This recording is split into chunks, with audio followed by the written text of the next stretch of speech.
Anda pernah mendengar kopi Sidikalang? Anda tahu asal kopi nikmat yang masyhur itu? Kopi itu berasal dari Dairi, sebuah kabupaten di Sumatera Utara. Tanahnya subur, bukan hanya kopi yang tumbuh baik di sana. Durian, coklat, dan masih banyak komoditi pertanian juga perkebunan telah menjadi penyambung hidup warga Dairi selama berabad-abad.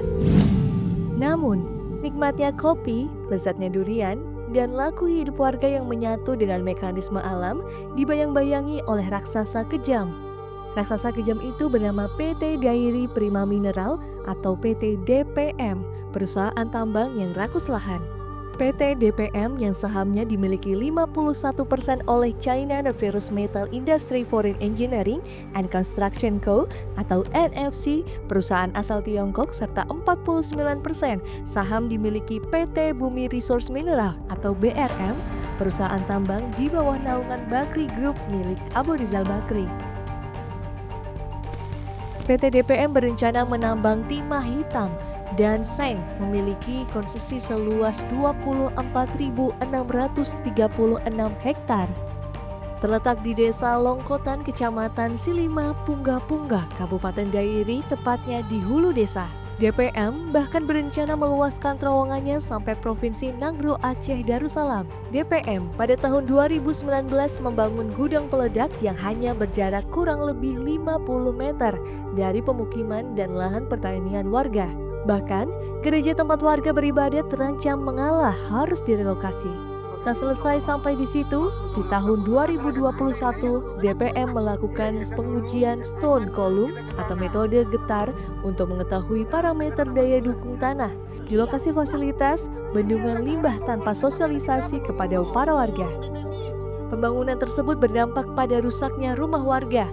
DPM membangun mulut portal dekat sumber air yang menghidupi 7 desa dan 1 kelurahan sekitar 9.500 jiwa bergantung pada sumber air tersebut.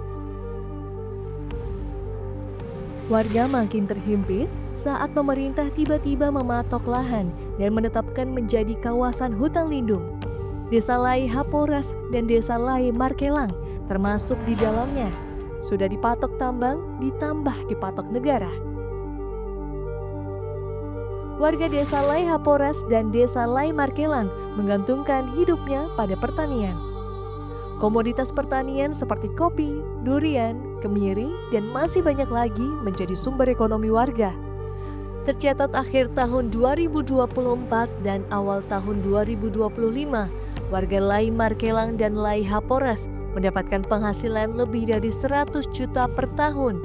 Warga yang lain menyatakan tak kurang 70 juta per tahun.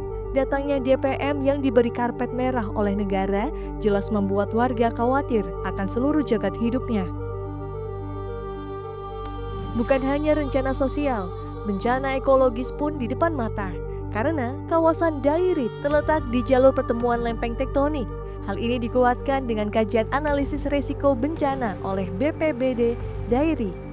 Aktivitas tambang yang dilakukan PT DPM jelas bisa memicu pergeseran yang berarti bencana. Kecemasan warga bertambah ketika Presiden Prabowo Subianto mengeluarkan peraturan tentang penertiban kawasan hutan yang menjadi pintu masuk aparat keamanan, TNI, dan Polri mengintervensi ruang hidup warga. Selain itu, kebijakan yang dibuat oleh pemerintah terlihat jelas mendukung para elit oligarki untuk kepentingan kelompoknya. Warga tak diam. Atas jagat hidupnya, protes terus dilakukan warga Dairi, tercatat menang gugatan beberapa kali di Mahkamah Agung. Namun, ancaman tambang DPM sampai hari ini masih membayang-bayangi.